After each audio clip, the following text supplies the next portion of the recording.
எல்லாருக்கும் வரம் தர போறாங்க. எங்க அம்மன் அருள் சுதா அவர்கள் வரம் தரும் சுந்தரமாக பேச போகிறார்கள்.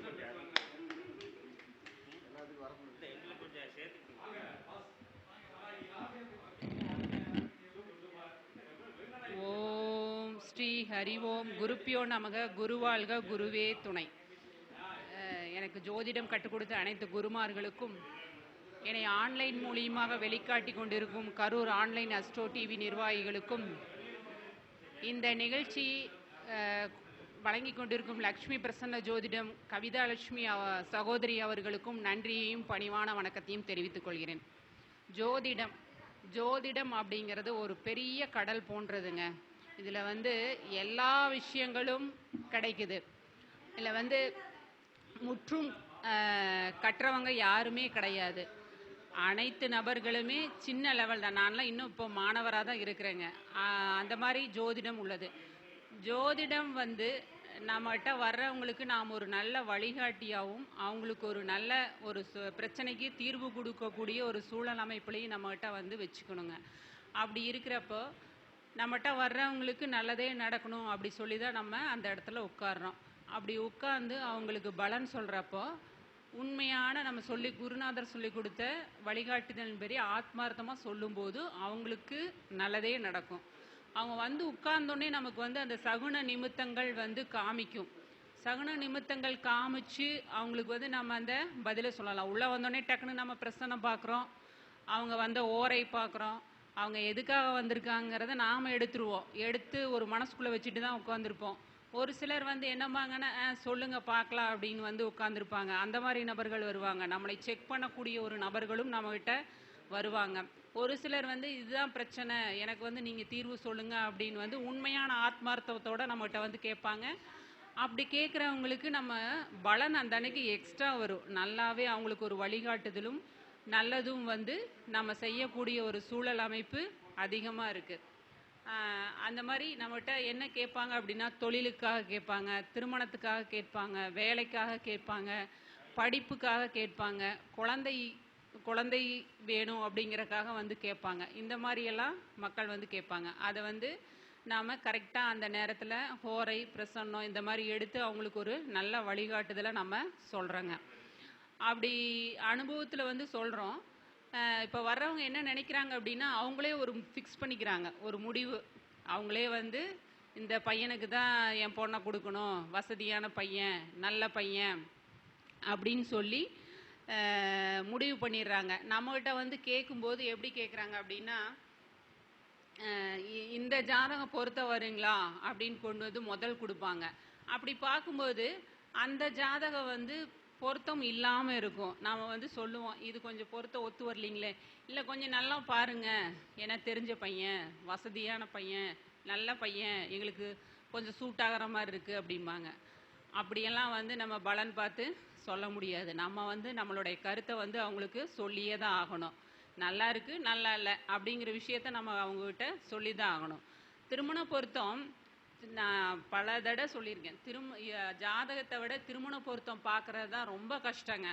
அந்த திருமண பொருத்தம் எப்படி பார்க்கணும் அப்படின்னா, 2 பேர்த்தோட லக்னம், 2 பேர்த்தோட ராசி, 2 பேர்த்தோட புதன், 2 பேர்த்தோட குரு, 2 பேர்த்தோட செவ்வாய் சுக்கிரன், ஆண் சூரியன் பெண் சந்திரன், பெண் சூரியன் ஆண் சந்திரன், ஆண் செவ்வாய் பெண் சுக்கிரன், இப்படி நம்ம பார்த்து தான் சொல்லணும். சிலர் சொல்லிடுவாங்க, பொருத்தம் 9 பொருத்தம் வருது, ஏன் என் பையனுக்கு இந்த ஜாதகம் சரியில்லைங்கிறீங்க அப்படின்னு சொல்லுவார்.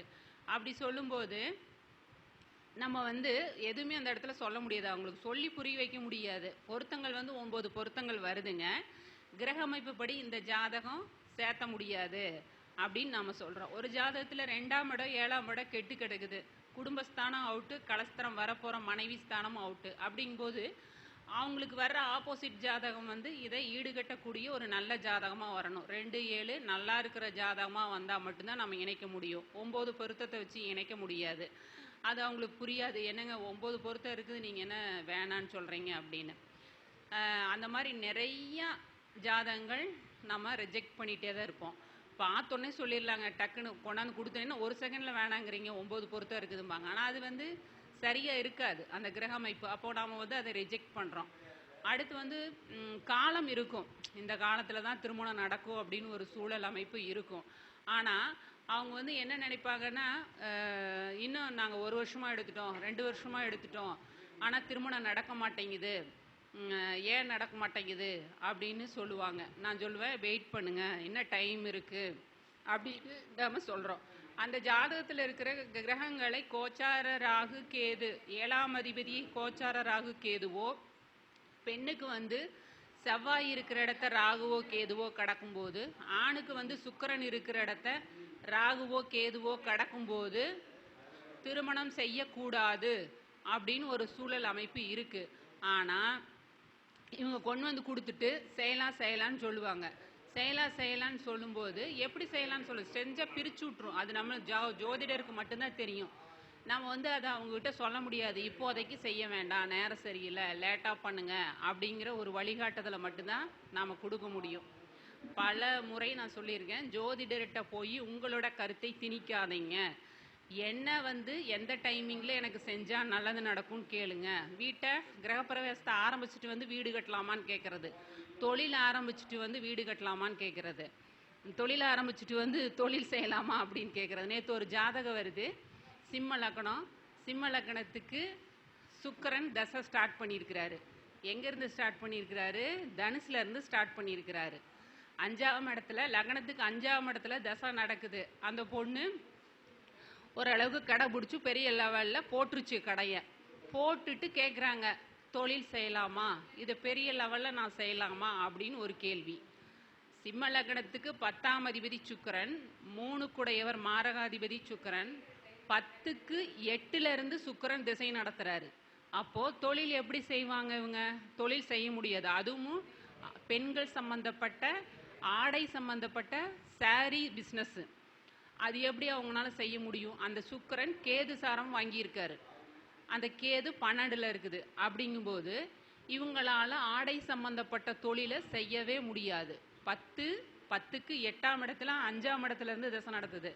என்ன நினைப்பாங்க? லக்னத்துக்கு 5லேருந்து யோகாதிபதியாக இருந்து தசை நடத்துது, நல்ல தசை தான், நல்லா இருக்குது அப்படின்னு நினைப்பாங்க. அப்படி செய்யவே முடியாது. 5ஆம் இடத்துல இருந்து ஒரு கிரகம் தசை நடத்தினால் அவர்களால் தொழில் செய்ய முடியாது. தொழில் ரீதியாக அவங்களுக்கு பிரச்சனை வரும். வேலையில் இருந்தாங்கன்னா வேலையில் பிரச்சனை வரும். வேலை ரீதியாக விஆர்எஸ், இந்த 5ஆம் அதிபதி தசா புத்தி நடக்கும்போது அந்த வேலையில் இருக்கிறவங்களுக்கெல்லாம் பிரச்சனை வந்து விஆர்எஸ் வாங்குறது, தானாக அவங்களே ரிசைன் பண்ணிட்டு வர்றது, வேலையை வேண்டாம், எனக்கு இந்த இடத்துல செய்ய முடியாதுன்னு வர்றது, இந்த மாதிரி பிரச்சனையெல்லாம் 5ஆம் அதிபதி தசையில் தான் நடக்கும். இதெல்லாம் கவனமாக பார்க்கணும். அதை செய்யறதுக்கு முன்னாடி ஒரு வார்த்தை கேட்டுக்கலாமே. எல்லாத்தையுமே ஆரம்பிச்சுட்டு வந்து ஜோதிடர் கேட்குறக்கு, செய்யறதுக்கு முன்னாடி வந்து இதை செய்யலாமா வேண்டாமா அப்படின்னு ஒரு கேள்வி கேட்டிருந்தாங்கன்னா நாம் ஒரு வழிகாட்டுதல், இப்போ செய்ய வேண்டாங்கம்மா, நீங்கள் வேலைக்கு போங்க அப்படின்னு சொல்லியிருக்கலாம். பணத்தை லாக் பண்ணி எல்லாமே செஞ்சதுக்கப்புறம் வந்து கேட்குறாங்க, செய்யலாம், இதை வந்து இன்னும் பெருசாக செய்யலாமான்னு கேட்டாங்க. பெருசாக செய்யாதம்மா, செஞ்சுட்டே பரவாயில்ல, தப்பிச்சுக்கோ, இருக்கிறத காப்பாற்றுறதுக்கு முயற்சி பண்ணு அப்படின்னு நம்ம சொல்கிறோம்.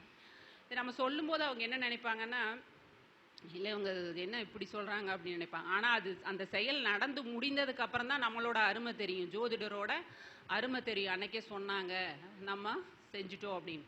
அதே மாதிரி தனுசு லக்னம், அந்த பையனோட லக்னாதிபதி குரு வந்து நீசம் 2ல்.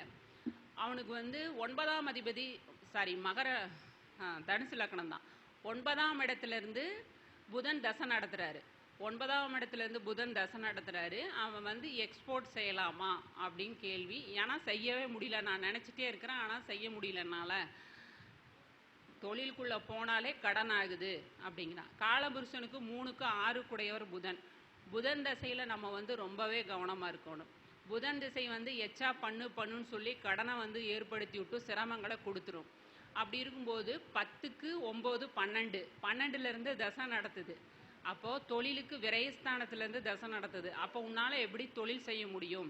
தொழிலுக்கு கடன் வாங்குறையா? ஆமாம், உள்ளே இன்னைக்கு வந்தாலே பீஸுக்கு லேபருக்கு கடனை வாங்கி தான் செய்கிறேன் அப்படின்னா, புதன் திசை நடக்கும்போது வட்டிக்கு கடன் வாங்க வச்சிரும். அந்த வட்டிக்கு கடன் வந்து நம்மளால் கட்ட முடியாது. லக்னாதிபதி சொன்னாங்க, லக்னாதிபதி சார் சொன்னார், லக்னாதிபதி பலமாக இருந்தால் அதை ஜெயிக்கக்கூடிய ஒரு சூழல் அமைப்பு கிடைக்கும். அப்போது தனுசு லக்னாதிபதி வந்து 2ல் நீசமாக இருக்கார். அப்போ இவனால் அதை செய்யக்கூடிய ஒரு கெப்பாசிட்டி சூழல் அமைப்பு வராது.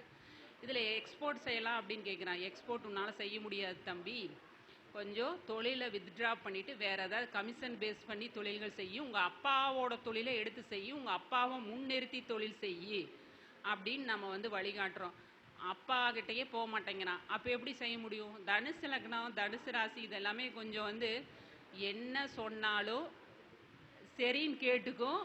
ஆனால் வந்து அவங்க என்ன நினைக்கிறாங்களோ அதை மட்டும்தான் செய்வாங்க. 10 பேர்த்திட்ட உட்காந்து கருத்து கேட்பீங்களாங்க சார், கருத்து கேட்பாங்க. எல்லா இடத்துலையுமே அனுபவத்தை வாங்கிக்குவாங்க. ஆனால் இவங்க கிடக்குறாங்க, உங்களுக்கு என்ன தெரியும், நம்ம செய்கிறத செஞ்சுக்கிட்டே இருப்பாங்க. அப்போது அந்த ஜாதகர் வந்து கடன் படுறதுக்கு தயாராகவே இருக்கார். கடன் கட்ட முடியாதுன்னு நான் தெளிவாக சொல்லிட்டேன். அப்போ நம்ம சொல்லி இதோட 3 மாதம் ஆச்சு, மறுபடியும் திருப்பி கேட்குறேன், இன்னொரு தொழில் எக்ஸ்போர்ட்டை பண்ணலாமா? நான் ஆரம்பத்திலேயே சொல்லிட்டேன், 3 மாதமாக செய்யாதேன்னு சொல்லிட்டு இருக்கேன். ஆனால் திருப்பி அவனோட கேள்வி வந்து என்ன இருக்குது, செய்யலாமா அப்போ செஞ்ச நீ தான் கடன் படணும், கட்ட முடியாது, பார்த்து இருந்துக்கான்னு சொல்கிறோம். அது நம்ம சொல்கிறோம், அது நடந்ததுக்கப்புறம் தான் நம்மளுடைய அருமை அவங்களுக்கு தெரியும். அதே மாதிரி ஒரு ஜாதகத்தை கொடுத்துட்டு 100 கேள்விகள், அதாவது அவங்களுக்கு என்னென்ன கேள்வி இருக்கோ அத்தனையும் கேட்டுருவாங்க. இந்த ஜோதிடத்தோட எவ்வளோ தூரம் அது நம்மளுக்கு ஆய்வு தான், எவ்வளோ தூரம் நம்ம வந்து அவங்களுக்கு வழிகாட்டணும்னு சொல்லிட்டு எல்லா விஷயங்களிலும் சாரத்தை எடுத்து, கிரகத்தை எடுத்து, கோச்சார ரீதியாக கிரகங்களை எடுத்து நம்ம வந்து அவங்களுக்கு நல்லதை வழிகாட்டணும் அப்படிங்கிற மாதிரி விஷயத்த, நல்ல விஷயங்களெல்லாம் சொல்லுவோம். அதை அவங்க விட்டுருவாங்க. நெகட்டிவ் விஷயங்களை மனசில் வச்சுக்குவாங்க. நம்ம போய் இந்த கிரகம் வந்து கெட்டு கிடக்குது, இதை போய் இயக்குங்க, உங்களுக்கு நல்லது நடக்கும்னு சொல்கிறோம். ஆனால் ஒரு டைம் கூட பக்கத்தில் இருக்கிற கோயிலுக்கு கூட போக மாட்டாங்க. பக்கத்தில் இருக்கிற வழிபாடு தான் நான் சொல்லுவேன். பரிகாரங்கள் அப்படின்னு கேட்பாங்க. கேட்குறவங்களுக்கு மட்டும்தான் நம்ம பரிகாரம் சொல்லணும். கேட்காதவங்களுக்கு நம்ம பரிகாரமே சொல்லக்கூடாதுங்க. எதுவுமே கேட்டால் தான் கிடைக்கும். கேட்காம வந்து நம்ம கொடுத்தோம்னா அதனோட மதிப்பும் பலனும் அவங்களுக்கு கண்டிப்பாக தெரியறதே இல்லை. நானும் பார்த்துட்டேன். இவங்களுக்கு நல்லது நடக்கணும், திருமணம் ஆக மாட்டேங்குதுன்னு சொல்லி நம்ம திருமுருகன் மூடிக்கு தான் போக சொன்னேன். அவர் நம்ம வீட்டுக்கு பக்கத்து தோட்டத்தில் தான் இருக்கிறாரு. திருமுருகன் மூடிக்கு தான் போக சொல்கிறேன். 6 மாதமாக சொல்லிவிட்டு இன்னும் அவர் போகலை. அப்போது அவர் வந்து கேட்கல என்கிட்ட. நான் வந்து ஃபஸ்ட்டு ஜாதகம் பொருத்தம் பார்க்க சொல்லும் போதே வந்து இந்த மாதிரி சில குறைபாடு இருக்குன்னு மனசில் நினச்சிட்டு இந்த வழிபாடை செய்யுங்கன்னு சொல்லிட்டேன். ஆனால் 6 மாதமாக என்கிட்ட வர்றாரு, இன்னும் திருமுருகன் மூடி போகலை. அப்போது அவங்க வந்து கேட்காம நம்மகிட்ட பரிகாரம் சொல்லும்போது அதனோட பலன் அவங்களுக்கு தெரியல. அது நம்ம ஒருத்தர் வந்து பரிகாரம்னு அவங்ககிட்ட கேட்டால் மட்டும் நீங்கள் வழிபாடு சொல்லுங்கள். அப்போ தான் அவங்களுக்கு அதனோட மதிப்பு தெரியுது, அவங்க அதை போய் செய்கிறாங்க, அது நல்லபடியாக நடக்குது. அதனால் கேட்காம எந்த ஒரு விஷயத்தையுமே கொடுக்கக்கூடாதுன்னு நான் அன்னைக்கு தான் புரிஞ்சுக்கிட்டேன். அடுத்து வந்து பரிகாரங்கள் உடனே போயிட்டு வந்துடுவாங்க. எனக்கு நடக்கலை, நீங்கள் சொன்னீங்க நான் போயிட்டு வந்துட்டேன், நடக்கவே இல்லை அப்படிம்பாங்க. அப்போது உன்னுடைய ஜாதகத்தில் பரிகாரம் பழிக்குமா பழிக்காதான்னு கிரக அமைப்பு இருக்கும். அந்த கிரக அமைப்பு இருந்தால் தானே பழிக்கும். நீ பண்ணியிருக்கிற கர்மா அதிகமாக இருக்குது, முன்னாடி இருக்கிற கர்மா அதிகமாக இருக்குது. அப்போது நம்ம செய்தது ஒரு டைம் போயிட்டு வந்தால் பழிக்குமா, 3 டைம் போயிட்டு வந்தால் பழிக்குமா அப்படின்னு ஒன்று இருக்குது. நம்மளுக்கு கொஞ்சம் பிரச்சனை இருந்ததுன்னா ஒரே டைம் போயிட்டு வந்தோடனே சக்ஸஸ் ஆயிரும். நமக்கு ஏகப்பட்ட பிரச்சனைகள் இருக்குது ஜாதகத்தில். அப்போ 3 டைம் 4 டைம் நீ போயிட்டு வந்தால் தானே பசிக்கும். ஒரு நாளைக்கு 3 தடவை சாப்பிட்றோமில்ல, ஒரே டைம் சாப்பிட்டா போதும்னு நினைக்கிறோமா? அப்போ நீங்கள் போயிட்டு வாங்க, இன்னும் 2 தடவை போயிட்டு வாங்க அப்படிம்பேன். வந்தோடனே கேட்பாங்க, போயிட்டு வந்துட்டாங்க, ஒன்றுமே நடக்கலை, 30 வருஷமாக கல்யாணம் ஆகலை, போயிட்டு அடுத்த நாளே கல்யாணம் நடக்குமா? நடக்காது. அவ்வளோ பிரச்சனை இருக்குது, நீங்கள் இன்னும் போயிட்டு வரணும் அப்படிங்கிற விஷயத்த நான் தெளிவாக சொல்லுவேன். ஒரு ஜாதகத்தில் வந்து பரிகாரம் எடுக்கிறோம் அப்படின்னம்னா எந்த பாவம் வேணுமோ, இப்போ 7ஆம் பாவம் திருமணம் ஆகலைன்னு கேட்குறாங்க, 7ஆம் பாவத்துக்கு பரிகாரம் எடுக்கிறோம். 7ஆம் இடத்துக்கு நிவர்த்தி தான் லக்னம். அப்போது நம்ம 7ஆம் இடத்துக்கு நிவர்த்தியான லக்னத்தை எடுத்து லக்னத்தில் உள்ள 3 நட்சத்திரங்களையும் லக்னத்தில் உள்ள கிரகங்களையும் இயக்கணும். இயக்கினீங்கன்னா உங்களுக்கு வந்து அந்த பரிகாரம் பலிதமாகும். அந்த நட்சத்திரத்தோட பூக்கள், மரங்கள், காய்கள், அதனுடைய பொருட்கள், இதையெல்லாம் நம்ம அந்த தெய்வங்கள் அதுக்கு வந்து நம்ம கொடுத்து வழிபாடு செய்தோம்னா நிவர்த்தி ஆகும். அப்போ நிவர்த்தி ஆகுது அப்படின்னா 7க்கு 1 லக்னம், லக்கணத்தின் அதிபதி 3, 6, 8, 12 மறையாமல் இருந்தால் மட்டும்தான் உங்களுக்கு பரிகாரம் பலிக்கும், இல்லைன்னா பரிகாரம் பலிக்காது. என்னதான் நம்ம நிவர்த்தி கொடுத்தாலும் அந்த 7ஆம் இடத்துக்கு நிவர்த்தி ஸ்தானாதிபதியான லக்னாதிபதி 3, 6, 8, 12 மறைஞ்சிட்டார் அப்படின்னா உங்களுக்கு பரிகாரம் பலிக்காது. ஒரே டைமில் பலிக்காது, நிறையா டைம் போய் செய்யணும். அப்போ நம்ம அந்த கிரகத்தை வந்து இயக்கிட்டே இருக்கணும். இயக்கினா மட்டும்தான் கிடைக்கும். அப்படி இல்லை அப்படின்னா அது கெட்டு போச்சு 1ஆம் லக்னாதிபதி. அப்போ 7க்கு 9, 10 எடுங்க. பாக்கியாதிபதியை எடுங்க, கர்மாதிபதி ஸ்தானத்தை எடுங்க. 7க்கு 9 10 அதிபதிகளை எடுத்து அதை இயக்கி விடுங்க. அவர் நல்ல நிலைமையில் இருக்காரா? அவங்க 2 பேரும் 6 8 12ல் இல்லை, 6 8ஆகவும் 6 8 12ல் மறையாகவும் இருக்காங்களான்னு பாருங்க. அப்படி இருந்ததுன்னா அந்த பாவகத்தோட பலனை வந்து நமக்கு கிடைச்சிரும், நம்ம அனுபவிச்சிடலாம் அப்படின்னு சொல்லலாம். அதே மாதிரி எந்த பாவம் வேணுமோ அந்த நட்சத்திர பாதம் 2 நாளில் உளுந்துட்டா அவ்வளோ சீக்கிரம் அவங்க அனுபவிக்கவே முடியாது. உங்கள் அனுபவத்தில் நீங்கள் பார்த்துக்குங்க ஐயா. கண்டிப்பாக ஒரு நட்சத்திர சாரம் 2ஆம் பாதத்துலேயும் 4ஆம் பாதத்துலேயும் விழுந்துருச்சுன்னா அந்த காரகத்துவ பலனை அவர் அனுபவிக்கிறதில் போராட்டமும் சிக்கல்களும் பிரச்சனையும் இருந்தே தீரும். அவர் போராடி தான் அதை பெறணும், ஈஸியாக வந்து அவருக்கு கிடைக்காது. அப்போது அந்த போராட்டத்தின் போராட்டமாக கிடைக்கக்கூடியதை வந்து போராடி தான் பெறணும். எனக்கு வந்து ஈஸியாக வீட்லேயே இருந்துக்கிட்டு எனக்கு பொண்ணு வரும், மாப்பிள்ளை வரும், நடந்துரும் அப்படின்னு சொன்னால் நடக்காது. நான் வந்து சூட்சமாக சொல்லிடுவேன், நீங்கள் தான் போய் போராடி பிடிக்கணும், அலையணும், நீங்கள் தான் தேடி போகணும். ஈஸியாக வரக்கூடிய ஒரு வாய்ப்பு சூழல் இல்லை. அதனால் நீங்கள் வந்து போய் பார்த்து அமைச்சுக்குங்க அப்படின்னு சொல்லுவேன். எதிர்பார்ப்புகளை குறைச்சிக்குங்க அப்படின்னு மறைமுகமாக சொல்கிறோம். அவங்க என்ன நினச்சிக்கிறாங்கன்னா, சரி இது என்ன ரொம்ப இதாக சொல்கிறாங்களே, வேற பக்கம் பார்க்கலாம், எனக்கு தெரிஞ்சவர் வேற பக்கம் பார்க்கலாம் அப்படின்னு நம்மகிட்ட வர்றவங்க 10 பக்கம் போய் தான் நம்மகிட்ட வர்றாங்க. அப்போது நாம் வந்து தெளிவாகவும் கரெக்டாகவும் சொல்லும்போது மட்டும்தான் அவங்களோட பலனை அவங்க அடைய முடியும்.